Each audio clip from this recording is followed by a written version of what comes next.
My name is Mia, and I am completely broken right now, and I don't even know how to start putting the pieces back together. Last weekend, I saw something that's haunting me every second of every day, and I'm desperate for advice or just anything to help me make sense of this.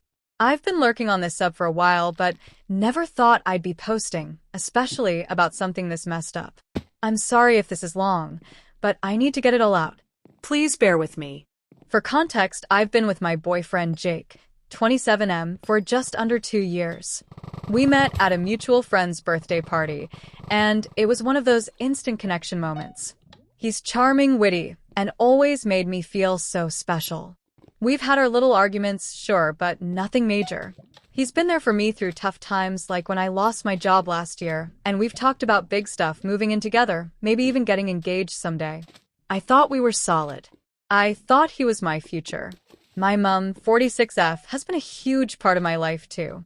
She's been single since she divorced my dad 10 years ago, and we've always been super close.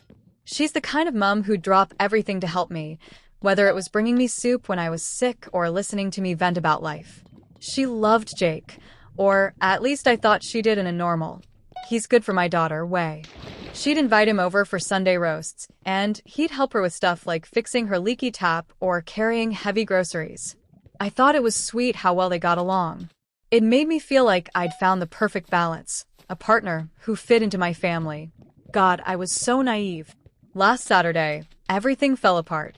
I'd had a rough week at work, pulling late shifts, and Jake told me he was going out with his mates that evening to watch a football match at the pub. I was exhausted but didn't feel like staying home alone, so I decided to surprise my mom with a visit. We hadn't had a proper catch-up in weeks, and I thought we could order takeaway and watch some cheesy rom-coms like we used to. I didn't call ahead because I figured she'd be home.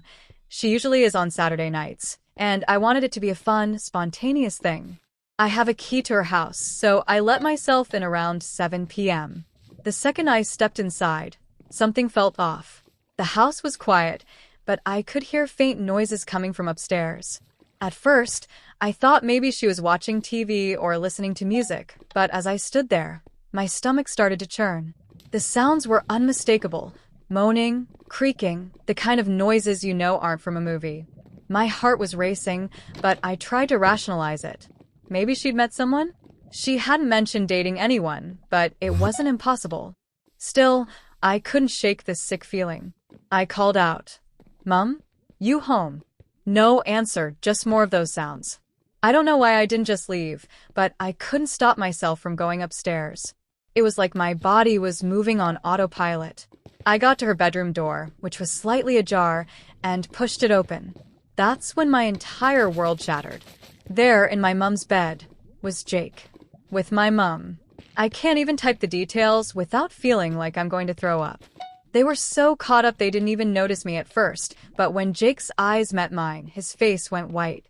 My mom gasped and pulled the covers up, like that could somehow undo what I'd just seen. I think I screamed something like, "What the actual F asterisk asterisk asterisk is this?"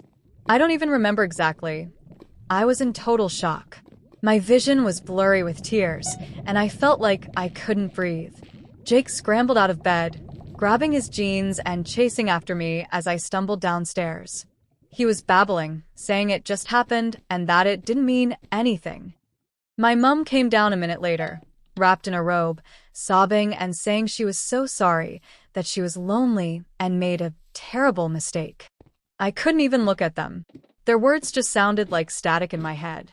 I grabbed my bag and drove off, crying so hard I could barely see the road. I've been staying at my best friend's place since then because I can't go back to my flat. Jake and I didn't officially live together, but he stayed over most nights and all his stuff is there, his clothes, his stupid gaming console, even his toothbrush. Just thinking about it makes me sick. He's been blowing up my phone with texts and voicemails, begging me to talk to him. He says he loves me, that it was a one-time thing, that he was drunk and wasn't thinking. My mom's been texting too, saying she's ashamed and that she'll do anything to make it right. She keeps saying she was in a dark place and didn't mean to hurt me. I haven't responded to either of them. I don't even know what I'd say. I keep replaying it in my head, trying to figure out how this even happened. How long has it been going on? Was it really a one-time thing, or have they been sneaking around behind my back? Were there signs I missed? I remember little moments now that didn't seem weird at the time, like Jake offering to help my mum with her garden or staying late at her place after dinner to fix her Wi-Fi. Were those excuses? I feel so stupid for not seeing it. And the betrayal. It's not just Jake cheating. It's my mum, the one person I trusted more than anyone. How do you come back from that? I'm so lost right now. I don't know if I should break up with Jake or if there's any way to salvage this. Part of me still loves him, or at least the version of him I thought I knew, but how could I ever trust him again? And my mum, can I ever forgive her? I can't imagine family dinners or holidays ever being normal again. I feel so humiliated, like I'm the punchline of some sick joke. I haven't told anyone except my best friend because I'm too embarrassed, but I know I'll have to face this eventually.